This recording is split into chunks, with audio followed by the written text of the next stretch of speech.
All right, where's my go live feature? Here it is. All right, y'all, welcome back to another episode of the CVMK show because it is what it is on here. Look, I told you I would try to do at least one live episode a week. I got busy because the wonderful Church of God in Christ likes to put services on my calendar and throw off my, schedule. And I'm trying to be a good elder this year. My cousin said I'm a super elder, so I'm trying to be a good elder because I want to make it into heaven, particularly the coaching side. Now, but I'm trying to, I'm trying to make it. I'm trying to make it. I'm trying to make it. So we got an amazing episode. It's late night sports talk, so we're gonna get wild. We're gonna go there. But first, I want to thank the fans, y'all. Y'all almost have us at 14,000 subscribers. The latest video, check it out. What I wish I would have known before I got married. Oh, that's blowing up right now. I think we're about at 2,000 views on that. So I appreciate all that you guys been doing. We just crossed over into 73,000 on Instagram. CVMK_global. Yo, check it out. Justice Girls, you ladies, not just all the single ladies, but all the women, period.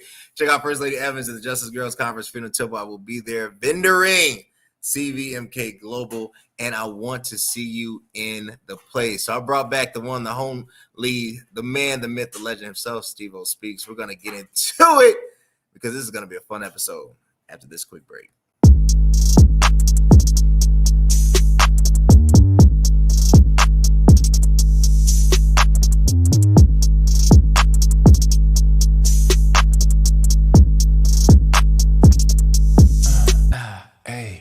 Checking out you haters got bad news. Real dog.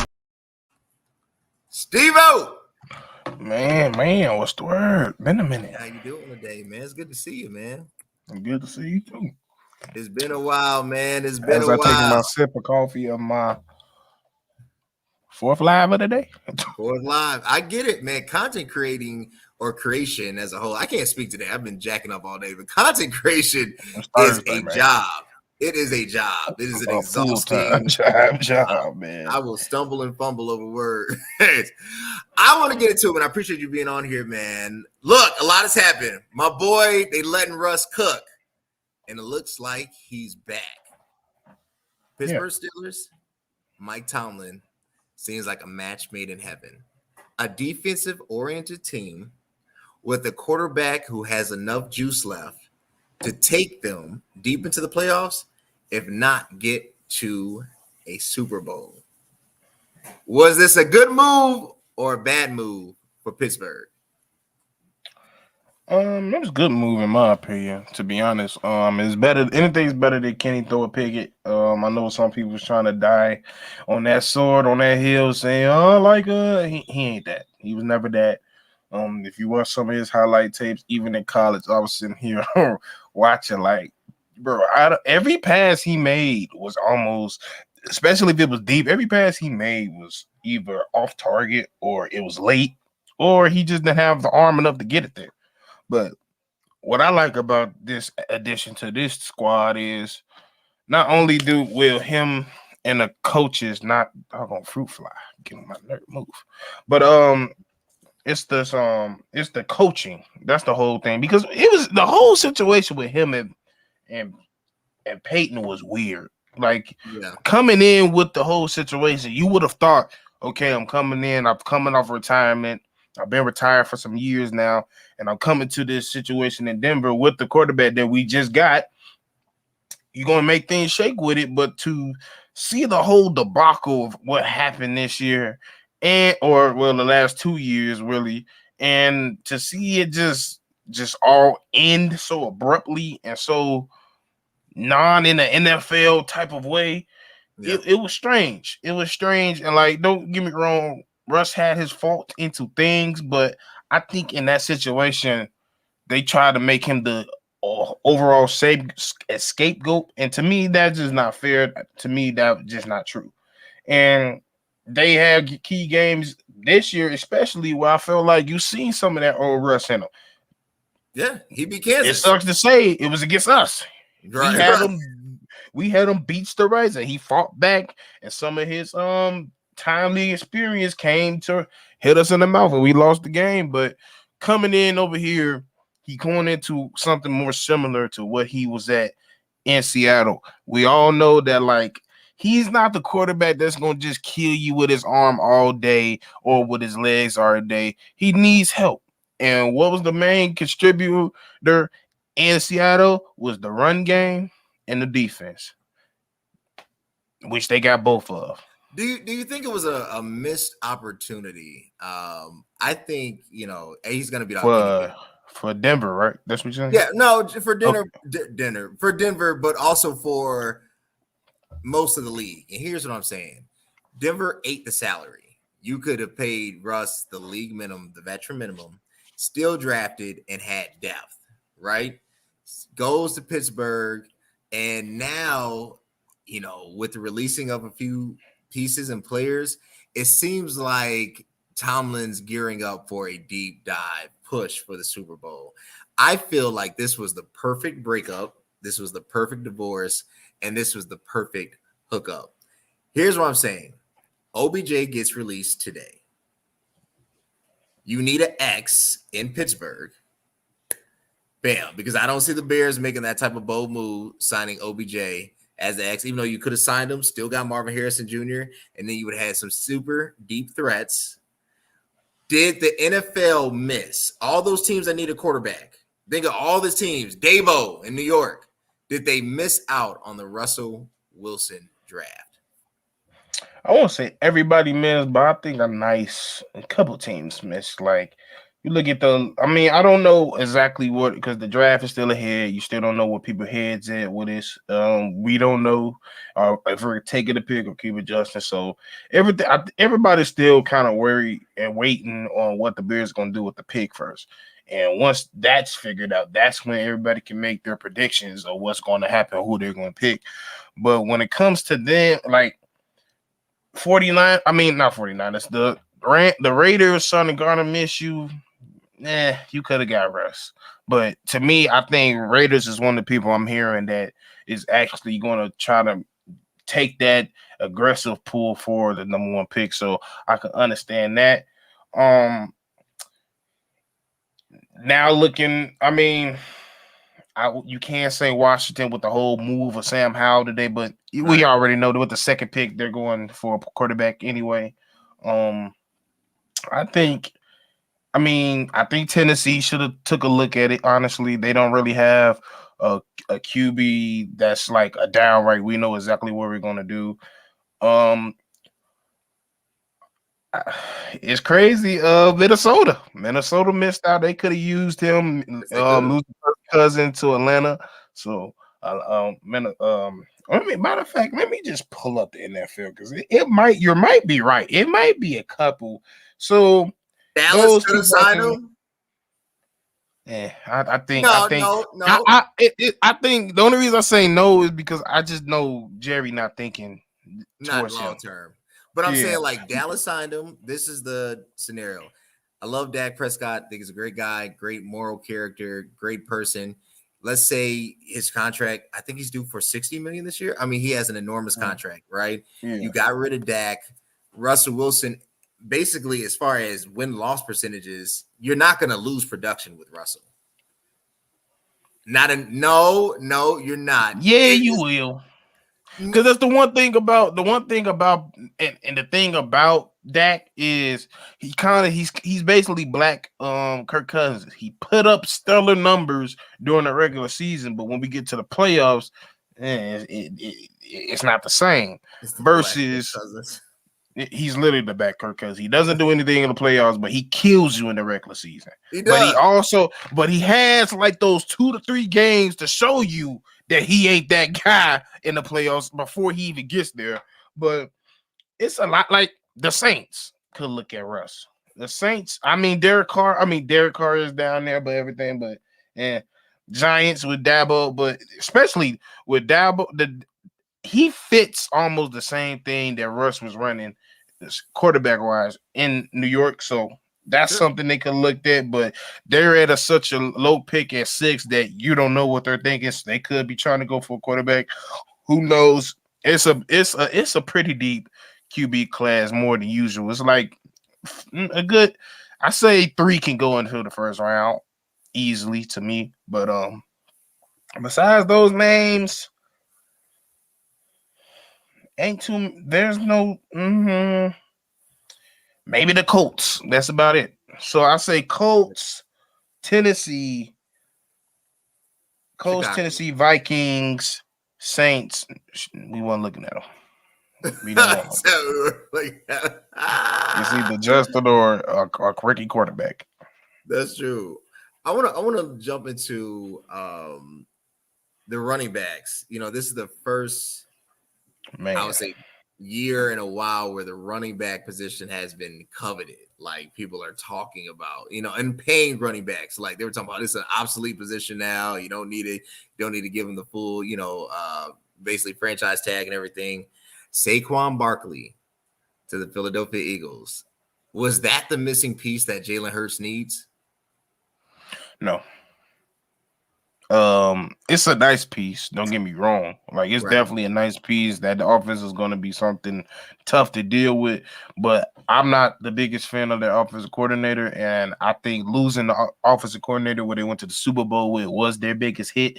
So, in terms of that, is that, and then also you also got to look at the O line. The O line is getting older. They just retired their best center, which is Jason Kelsey, just retired. Yeah. So there's a hole there, and some of your, like I said, the O line is getting a little bit older. So there's not going to be that much time of dominance that you have left. But yet and still, if you still want to make a push for it, it wasn't a bad signing. And I do believe, like you said, it's crazy to see how many of these dudes got paid. Like it felt like back in this was the first year people got paid since Ezekiel Elliott. Like That's what I was it was thinking. crazy. And I think it has a lot to do with the cap going up. They got like 30 million or 25 million more, which Yeah. I think was a big reason why a lot of these running backs finally got paid, which is kind of annoyed by me. I'm annoyed that I didn't think about that because we had that episode earlier in the year when we was talking about the conversation with things that could help it. And I didn't think about that. So that's a good thing on the NFL, good thing. But to me, the running back that made the splash that I'm worried about is Derrick to Baltimore. Derrick Henry to Baltimore. It's going to be a game changer. It shouldn't be fair. It's not even fair. Because here's the thing.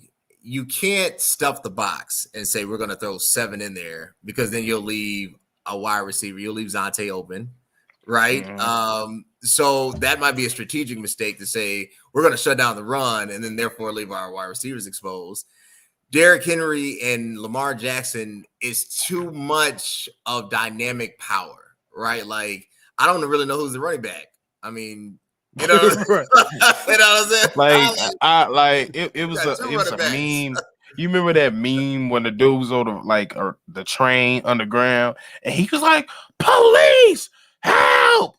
Police, help!" That's gonna be every D line when they see him, when they see Lamar and Derrick and RPO. That's all they're gonna see because there's nothing you can do. You're gonna choose one and it's basically like pick your poison. Yeah. Look, all Baltimore needs, they need to tighten up the O line a little bit. Not a lot, just a little little tweak here and there. And they need a true Terrell Owens type wide receiver. I don't give a shit, like a dominant X. Yeah, dominant X, like a big dominant X, not like a 6'1", 5'11". I'm talking about a big 6'4", 250, can run a 4.1, 40, or faster than Cat Williams because he like Cat. He running. Hey, a 4.97. I don't care what nobody said. That was definitely a 5.12. I don't care what nobody said, but that's fast for 45 or 46. No, he's 52. Oh, 52. Yeah, that's crazy. Like, even if for you not getting a 6.30 at 52 years old, you're pretty in good shape to run that fast. That's crazy. Definitely. Look, when we return, I want to cover, I love sports because it's a microcosm of life and of society. And interesting, now we have quarterbacks who are potential VP picks, and I want to talk about that and some other football news and just some other sports news after we get back from our sponsor. Unfortunately, every day is not a day of spring. Life is filled with toxic temptations designed to entice you, to destroy you, to manipulate you, to poison you, to harm you, to cancel you, and to make you sick. And at CVMK, we've designed supplements so that you can fight back. You can be who you were destined to be. You can unleash the hero within with our signature supplement line. Go to www.cvmkglobal.store.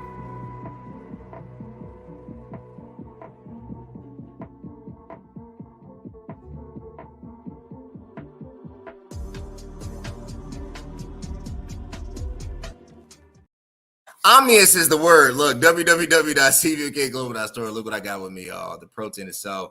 Look at the black and gold. Match with your J's. You want the J's. You want the 11s. You want the black and gold. You want the black patent leather. You want the black white. Whatever J's you have. The 10s, 11s, the 12s. It goes good with your protein. www.cvmkglobal.store. Look, a lot has happened. Presidential candidate Robert Fitzgerald Kennedy Jr., RFK Jr., has proposed that his potential vice presidential pick could be Aaron Rodgers. I'm not against anybody running for anything. If you're really going to do the work, if you're going to take it seriously, if that's really who you are. Couple questions. How are you going to be VP and you have to still play? You're still under contract. That's the first. Are you telling the Jets you're going to retire? That's the first thing. The second thing is, outside of your stance on vaccinations, nobody knows a thing about your policies, your philosophies, and celebrities that go unchecked is a dangerous precedent for a barometer for leadership, right? I'm not saying he couldn't be great. He could probably be the best VP we've ever had. I'm saying is nobody knows what Aaron believes, thinks, and I think this is setting a dangerous precedent because now it's like, screw it, anybody can run. Aaron Rodgers for vice president. You vote for him or not? Absolutely not. Look here, I want my VP not smoking toad back and not doing sessions where he ain't looking at no sunlight for days and coming out and thinking about his intercept and I don't want nobody that's experimental with drugs doing anything with my VP. Like you said, to go into like we don't know anything about his policies, his thought process, and the things we do know about him, most people are not big fans of. And to be honest, as a person, he is not one of the most liked people anyway. Not in the So locker room. No. I don't know why, if he's using this as like, oh, I'm gonna get some brownie points, dude. Some of the people that the franchise he just left can't stand him, and they loved him. So like, you kind of in this line of work to be VP, you gotta kind of be somewhat likable, and especially as Rodgers of the last, I'll say 15 years, he's not been the most likable person. That's so true. I can't see him going on tours. I can't see him going around the country alongside Robert and everything. And like you said, you just tried to come back last year after tearing your Achilles. So clearly you ain't done playing. So no, I will not be doing it. And yeah, it kind of worries me of how like it needs to be a rule. Like it needs to be a list of qualifications of how you can be a president and a VP, because it's too easy for people to become in a position of power these days. No, it is. I think I want to do an episode on the rematch between Trump and Biden, but I think it's just too easy to. You could just be like, hey, look, I got 1 million followers. I'm gonna run. Like, hey, and that's literally the qualification now. It's like the more popular, and to a degree, not just presidential leadership, but leadership as a whole has a lot to do with popularity. So I get it, but it should not be populist, right? Like I think that's where it becomes tainted. Isaiah Thomas goes on the Draymond Green podcast, Oh says, God. "Man, I didn't know MJ felt like that after all these years." Let me come to Isaiah's aid. Because I like Zeke. I did too. I ain't gonna lie, I did too. Yeah, let me come to his aid. I like Zeke. I want him on the show. Shout out Isaiah. I really need you on the podcast. I think what Isaiah is really trying to say, MJ has gotten away with a lot because of his aura, his legend that was created.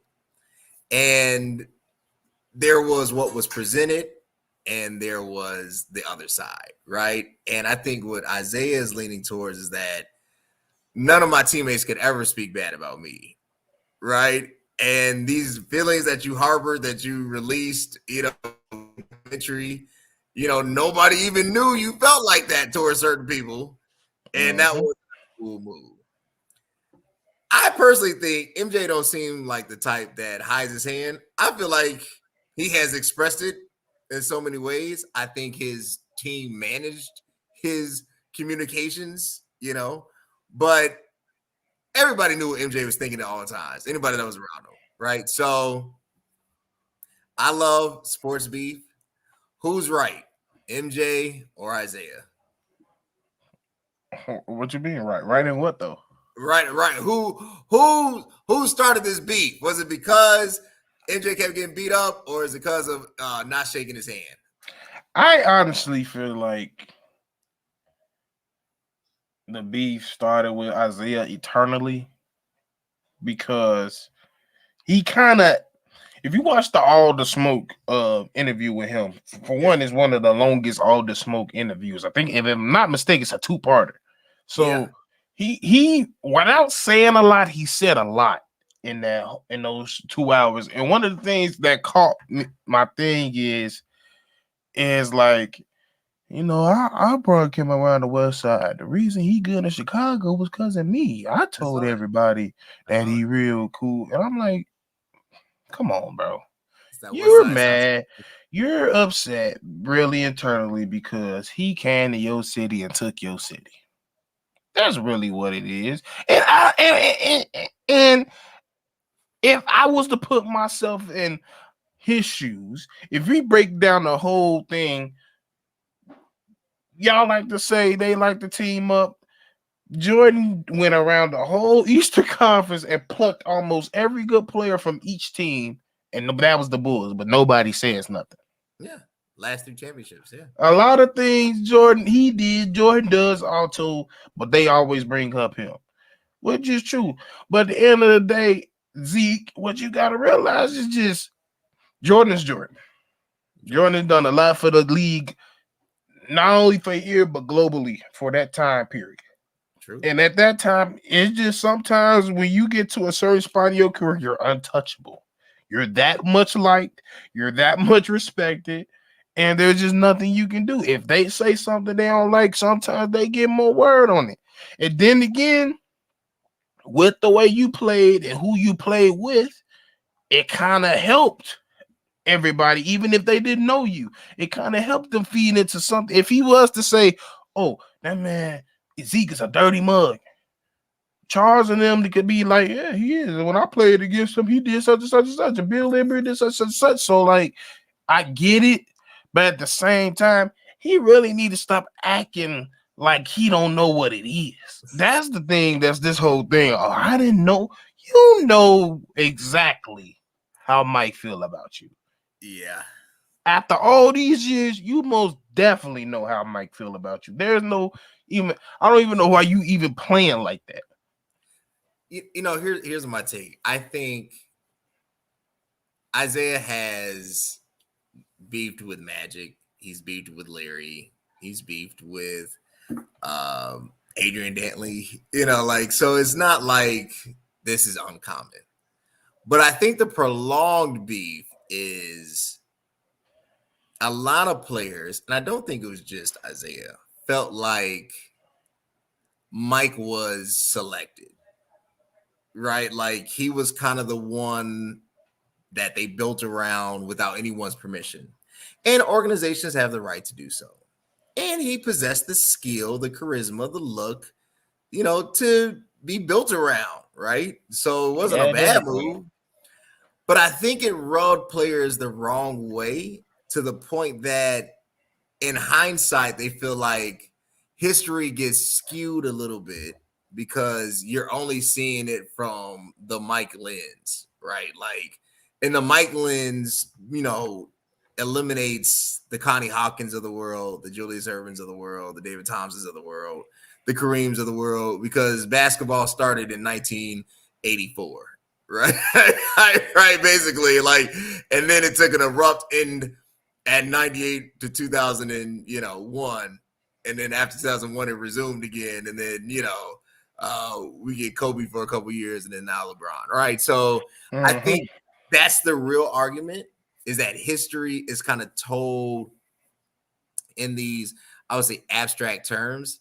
And I think he just has a problem with it. I don't think like there's any bad blood between them. I just think Zeke is being a realist about some things that, hey, look, you know, you guys tell the whole story. And if you tell the whole story, you'll realize like Detroit has a place in basketball history. And Detroit does have a place They do. in basketball Yeah. history. They do. They do. I get it, but like you said, I think the whole thing that people are tired of, it's just like you're prolonging it, and it should have been dead years ago. Yeah. Like I understand to Michael, it is a bit of Michael fault releasing his last dance. He knew what he was doing, but at the end of the day, when you at that type of stature, yeah, there's almost nothing you can do. He's that's that true. guy. He's the guy, and there's something there, especially in this generation of people. There's just not going to be nothing too much you can say to change their opinion about Jordan or their opinion about you. That's true. That's true. And there's a group of people that love you. Just cling on to them.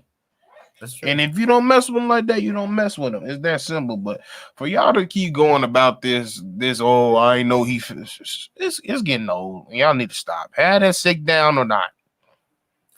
I want to go here because I think we've unlocked some. I think the NBA is dying. And I want to talk about that after we return from our sponsors. There's a hero in all of us waiting to be unleashed. All it takes is just that one last push. Activate the hero within with CVMK Global Supplements. All natural, steroid free, designed to enhance performance, build muscle, and increase energy. You are unstoppable. You can do this.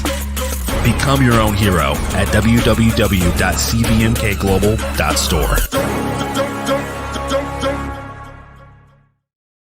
Y'all go to www.cvmkglobal.store where the best performance health supplements are. I want you to take care of yourself. It's one thing. I always say, how do you love God and not love yourself? Right. So do yourself a favor, www.cvmkglobal.store. Go to the left of the page, scroll down, signature supplements, or the top right thing, click on it, browse around, get what's for you. www.cvmkglobal.store. What drives sports is stories, controversy, comeback stories, heroes and villains. The NBA has none. This is the first time where the NBA doesn't have a true villain. Its hero, it's old, and most people don't want him as their hero. There is no comeback story. The only type of controversy we have is when Draymond's on the court and he's getting into a fight. And because of the softness of the game, because of the lack of entertainment and competitiveness, it's hard to watch. I'm a huge NBA guy. Love the NBA. But I have to admit, it seems like the NBA is dying. There's just a lack of everything. I don't want to see a game filled with 500 three-point shots. I want to see physicality. I want to see defense. I want to see coaching. I want to see tempers. And the only time I get that in basketball is when I watch the WNBA or the NCAAW. Has the NBA died? Yeah, because y'all want to put on this good old boy image for get as much global money as you possibly can. And I'm glad you brought it up because I was trying to go there. Like, that's all. I would rather watch women's college basketball because they're going to fight and claw for that win. And I'm not Yeah. even talking about the fighting part, just they're going to fight and claw for a win. There ain't too many times in the NBA I'm going to see a fight and claw for a win. I see more people giving up in games when they don't. I hate seeing that. And then that's what thing I think what bothers me about this whole the whole fight situation with LSU and South Carolina, because everybody trying to blame it up. Oh, you got to hold this coach accountable. This coach doing this one. I'm like, do y'all realize we talking about this? Hello. Forget what happened. We're talking about it. And why are we talking about it? Because that's an actual rivalry. Yep. There's a battle every time they play each other. Yep. And that's what happens in the heat of a rivalry when you're battling champion game and a ref say calling fouls for each side. That's the results of it. But for everybody that was trying to make it, this was not a good thing for basketball. Yes, it was. It was a great thing for women's basketball. Yes, it was. Because you got all the eyes that you've been clamoring for. And that's like that on most games. I will sit here. Bulls playing right now. The Clippers, it's 123 to 104. You know why that's the score? Because they already gave up. Right. They already gave up. Versus if I watch Notre Dame right there and Hannah Odogo is down by 6, she in that mug scoring like she down by 30. Because she's not trying to lose. There's a sense of attitude of I want to win. It ain't no more Kobe's like that. I see more Mamba mentality in women now. That's the crazy part. Yeah. I see that dog in Juju. I see that dog in Paige Vectors. I see that dog in Angel Caitlin, Raven Johnson, Hannah Odogo, Cameron Burke. I see all that. Right. I don't even see that with my own team. I seen a 6-foot Javon Carver go up for a layup and he passed out. And y'all want to sit here and talk about, I don't want to watch no women's can't hoop. Oh, yes, they can. Yes, they can. And they're playing the right way. Yes, they are. And they looking like the old NBA. You know why? Because they care. Because they care. Y'all don't care. And y'all keep saying all y'all want. Y'all don't care. And the players going to be the first one to talk about how y'all going to say we don't care. Do y'all realize we listen to almost everything y'all say? Mm-hmm. You know, it hurt my heart to hear them ask Anthony Edwards, why you don't do the dunk contest? Well, it's the All-Star break. It's really like a mini vacation for me, so I'm not really trying to do too much. Dude, you're an NBA player. Your vacation ain't no more games left. Right. You don't have a break. That's what it's called, an All-Star break, not an All-Star vacation. Hello. So, sir, you still have a job to do, which is to entertain and win. But it's hard to see when nobody cares. And then they're trying to get to this thing where they're just like, well, they're gonna ramp it up in the end. Everybody not like that. Everybody, no. If we see you not playing this whole year, it's almost like wrestling. You got to give me something to care about.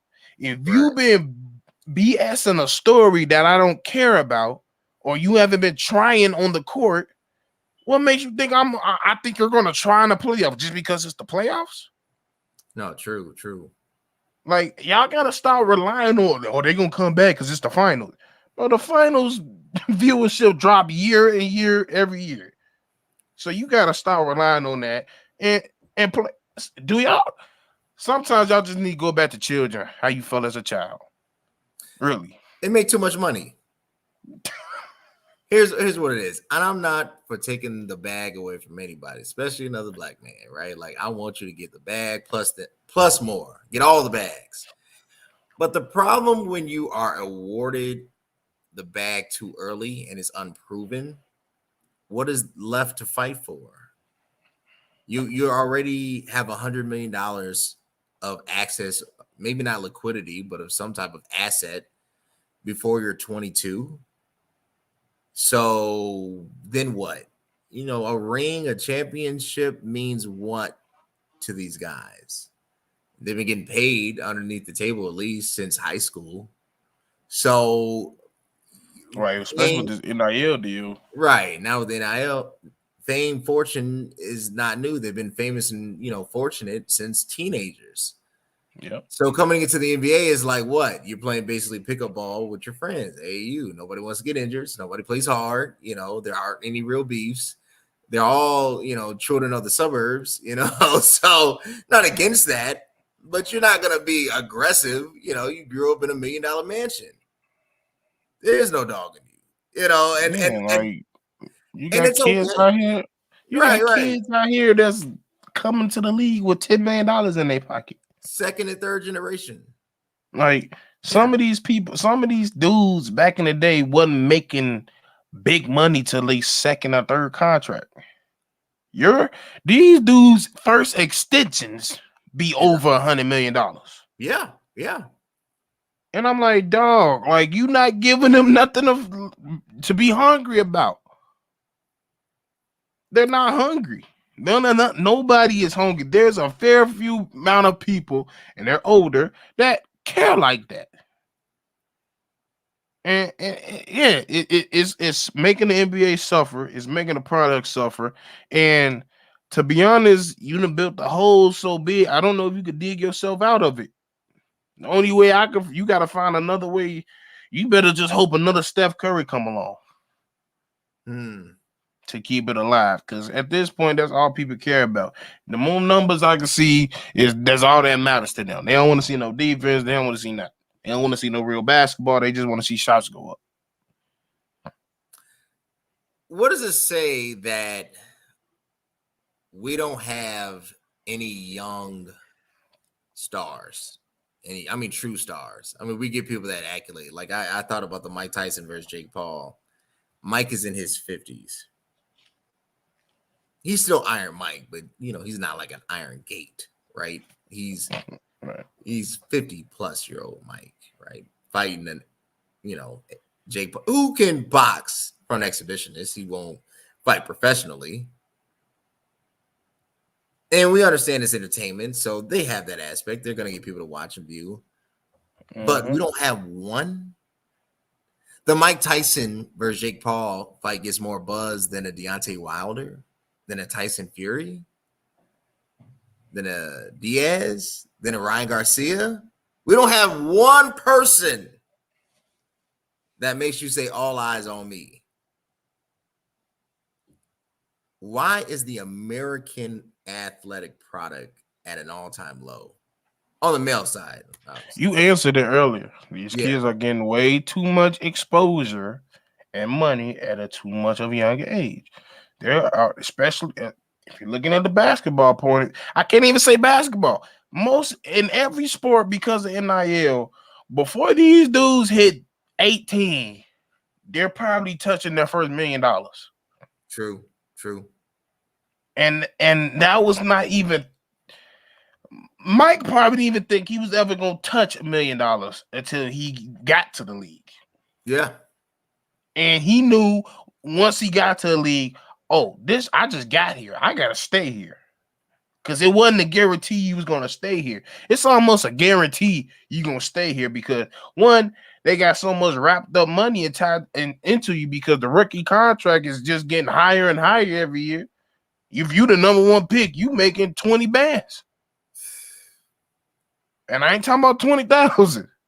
No, you 20 mil. I know you. So you 20 bills out the gate, and you ain't touched a NBA floor. And because of that, even if you're not good, you're gonna at least be on that team for 3 years. At least. If Mike was trash for a year, he was not on that team no more. Yeah, true. And that's the difference between these teams. Not only are they getting the money, they get more grace. Versus if you look at the women's game, It's still dog eats dogs, kill or be killed. Just because you a top pick in the WNBA draft don't mean you got a spot. I've seen it on the multiple scales on multiple players. That don't mean nothing. They know it's a fight still coming in, and that's why I think it is. Each level, the fight gets weaker and weaker. True. Especially for the top players. I won't necessarily say the lower players. Lower players is a fight regardless. But for the top players, the fight gets weaker and weaker. Look, I wanna go here because Shannon Sharp brought out something on pay and content creation that I think is worth discussing. After a quick word from our sponsors. I literally just tried the best pre-workout on the planet. With Superpower pre-workout, you have increased focus and a power boost every single time you work out. It's not only packed with 225 milligrams of caffeine, but it also has citrulline and creatine. It's insane how much energy and focus I had during my workouts. If you're ready to take your workouts to the next level, then ditch your current pre-workout and get the Superpower pre-workout to be your own hero. Y'all, www.cvmkglobal.store, where it goes down. Get your pre-workouts today. Warrior Thirst is what I'm using right now. Superpower Warrior Thirst, Metamanla, www.cvmkglobal.store. Shannon Sharp says, thank you, Cat Williams. I made more money off that one episode than I did my entire NFL career in 1 year. So if you look at Shannon's salary, the highest he ever got paid per year, I think, was $3 million. He said, whatever you think it is, times it by 3, and that still wouldn't be enough. So he made crazy. 10 mil? Probably made 10 mil plus. 10, let me 12? see. Let me see what the final. It's not final because it's still going. But It's I still want to see going, right. He said he got the check last week. Let me see. The final, it has 62 million views. That's crazy. And he got 10 mil? Mm-hmm. I'm going to go to his NFL. I don't know. I've been trying to get it, but he said in 1 year. Shannon Sharp signed to 7 years, 17.6 million. His average annual salary was 2.29. So 3 million. Yeah, so 2.33. So he made about 10, 12 mil off that one episode. Off a 2.5 hour sit down. He made $12 million, let's say, right? Let's do the handy dandy math. Let's say 180 minutes. No, I'll say 12 million. 1, 2, 3, 4, 5, 6. Divided by 180. He made $67,000 per minute off that stream. The power of content creation, right? Is it being abused? And what I mean by that, I mean, like, everybody has the right to create, right? But to create something of value is subjective. It just depends on who you're speaking with. But is this a positive thing, or is it, or, and what I mean by that, like, does it say that linear TV is dead? That these avenues are more in line with the American or maybe the global consumer? What's up? Or we just traded for Keenan Allen. I like that move. For the Bears? Yeah. That's not a bad move. That's not a bad move. No, Breaking the reason news. I'm saying that because I've been wanting somebody that's older for this wide receiver news. Bear, that's not a bad move. I'm looking at it right now. 10 roster moves, Bears agree to terms. And apparently you signed offensive lineman Coleman. Yep. I just did a video before I got on here about that. Coleman Shelton.